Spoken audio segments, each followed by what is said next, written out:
নাসিরউদ্দিন পাটোয়ারি যে কথা বলছে উনি একজন রাজনীতিবিদ না। আমার রাজনীতির বয়স যতটুকু হয়েছে, আমি দেলোয়ারের রাজনীতির বয়স যতটুকু হয়েছে, আমার মনে হয় ওনার বয়সও অতটুকু হয়নি। আপনি দেখেন নাসিরউদ্দিন পাটোয়ারি যে কথাগুলো বলে, এটাকে একটা সুস্থ মানুষের কথা, শিক্ষিত মানুষের কথা না। উনি একজন মূর্খর মতো কথা বলছে, উনি একজন সন্ত্রাসের মতো কথা বলছে। সিটি কর্পোরেশনের মাননীয় মেয়র ডাক্তার সাদাত ভাইয়ের উদ্যোগে 41টি ওয়ার্ডে নালা থেকে মাটি উত্তোলনের যে প্রকল্পটি উনি হাতে নিয়েছেন, তার ধারাবাহিকতায় আজকে 24 নম্বর ওয়ার্ড মনসুরাবাদ এলাকায় আজকে 11 দিন পর্যন্ত আমাদের এই চলমান এই নালা থেকে মাটি উত্তোলনের কাজটি চলমান আছে, আমরা অব্যাহত রেখেছি। এখানে আসলে বিষয়টা হচ্ছে এরকম, এখানে আমরা কাজ করে টাকা পাবো উদ্দেশ্য সেটা না, আমাদের একটাই উদ্দেশ্যে এলাকার মানুষ জলবদ্ধতা নিরসন থাকবে। এই এলাকার মানুষ অনেক কষ্ট পাচ্ছে দীর্ঘদিন থেকে, 17টি বছর এখানে কেউ এই ধরনের কাজ করে নাই। আপনি আমাদের এলাকাবাসী থেকে খোঁজখবর নিয়ে দেখবেন। ইভেন কি আমাদের যে এলাকায় দোকানদাররা আছে ওনারাও অনেক অত্যন্ত খুশি, অনেক সন্তুষ্ট এই ধরনের কাজের জন্য। মেয়র মহোদয়কে অনেক কৃতজ্ঞতা প্রকাশ করছে সবাই। শুধু আসলে এখানে আমরা এই কাজগুলো করলে হবে না, আমরা আজকে করে যাব, কালকে জনগণ পাবলিক এসে আবার বস্তা, ককসিট, বোতল, চিপসের প্যাকেট, পাথর এগুলো ফেলবে। আপনারা দেখেন এখানে কী পরিমাণ এখানে পাথর আমরা এখান থেকে উঠাচ্ছি, এই দেখেন কত বড় বড় পাথর উঠাচ্ছি। তাহলে এই পানিগুলো কোত্থেকে যাবে, কোন দিক দিয়ে যাবে?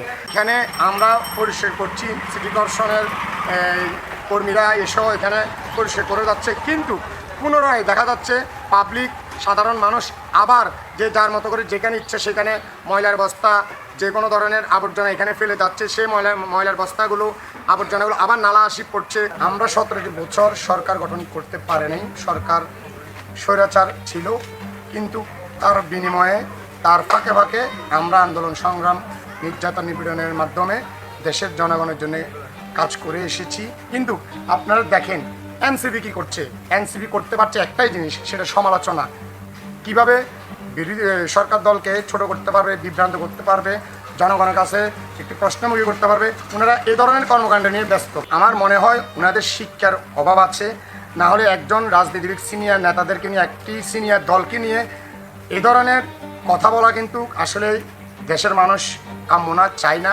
ওনারা যে ধরনের বিভ্রান্তিমূলক কথাবার্তা বলছে সরকারের বিরুদ্ধে, আসলে এটা কিন্তু আমরা ওনাদের কাছে আশা করি না। আপনারা একজন রাজনীতি দল হিসেবে আমরা আপনাদেরকে অ্যাকসেপ্ট করেছি, আপনারা আসেন, রাজনীতির ভাষায় কথা বলুন, কিন্তু একটা পরিবারকে নিয়ে আপনি এই ধরনের উস্কানিমূলক কথা বলবেন, জাইমা রহমানকে নিয়ে, এমনকি তারেক রহমানকে নিয়ে, ওনার ওয়াইফকে নিয়ে এই ধরনের কথা বলবেন, আসলে এই ধরনের কথা কিন্তু জনগণ আপনাদের কাছে চাই না, আমরাও চাই না।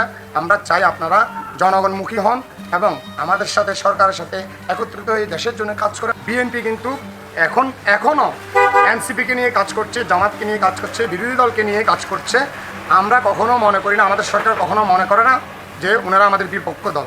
আমরা মনে করি ওনারা দেশের একটি গুরুত্বপূর্ণ দল, ওনাদেরও অনেক ভূমিকা আছে 5ই আগস্টের পরে, কিন্তু সবাইকে নিয়ে আমরা একটা দেশ গঠন করতে চাই। কিন্তু ওনারা যেভাবে সমালোচনা করছে, এ ধরনের কথা আসলে আমরা ওনাদের কাছ থেকে আশা করি না। কিন্তু নাসিরউদ্দিন পাটোয়ারি যে কথা বলছে উনি একজন রাজনীতিবিদ না। আমার রাজনীতির বয়স যতটুকু হয়েছে, আমি দেলোয়ারের রাজনীতির বয়স যতটুকু হয়েছে, আমার মনে হয় ওনার বয়সও অতটুকু হয়নি। আপনি দেখেন নাসিরউদ্দিন পাটোয়ারি যে কথাগুলো বলে, এটাকে একটা সুস্থ মানুষের কথা, শিক্ষিত মানুষের কথা না। উনি একজন মূর্খর মতো কথা বলছে, উনি একজন সন্ত্রাসের মতো কথা বলছে। তো আপনি তো সন্ত্রাসী করে আপনি তো দেশ চালাতে পারবেন না, একটা রাজনীতি করতে পারবেন না। আপনাকে রাজনীতি করতে হলে এগুলো থেকে বেরিয়ে আসতে হবে।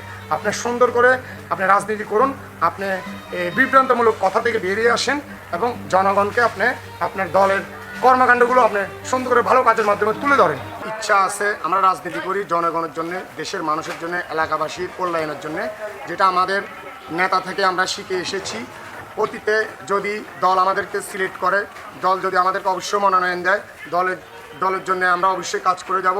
আর যেটা আপনি নমিনেশনের বিষয়ে কমিশনার প্রার্থীর কথা বলেছেন, হ্যাঁ, যদি আমি আল্লাহ মাফাক রব্বুল আলামিন যদি আমাকে কমিশনার বানাই, অবশ্যই আমি জনগণের জন্য, আমার এলাকার জন্য, এবং এই যে আপনি পলিথিনের বিষয় বলেছেন, সেটা মন্ত্রণালয় আছে, মন্ত্রণালয়ের সাথে সেটা আলাপ আলোচনার মাধ্যমে কীভাবে এগুলো নিরসন করা যায়, অবশ্যই সেটা এই ধরনের পদক্ষেপ নেওয়া অবশ্যই যাবে। এর নেতা চট্টগ্রাম সিটি কর্পোরেশনের মেয়র ডাক্তার সাদাত ভাই, উনার উদ্দেশ্যটি ছিল সৎ এবং জনগণ বান্ধব। তো ওনার থেকে আমরা অনেক কিছু শিখেছি, উনি আমাদেরকে শিখিয়েছে, ওনার হাত ধরে আজকে আমরা এই প্রকল্পগুলো পেয়েছি। আমাদের একটি টার্গেট, কীভাবে আমরা এলাকায় জলবদ্ধতা নিরসন করব, আমাদের সরকারের সুনাম ধরে রাখবো, আমাদের মেয়র ডাক্তার শাহরুখ ভাইয়ের সুনাম ধরে রাখবো। আগামীতে যদি আমরা কাউন্সিলর ইলেকশন করে সুযোগ পাই জনগণের প্রতিনিধি হওয়ার জন্য, এ ধরনের কাজ করে এ ধরনের কর্মকাণ্ডের মাধ্যমে আমরা এলাকাবাসীকে এবং আমাদের ওয়ার্ডবাসীকে আমরা সেবা দিয়ে যাব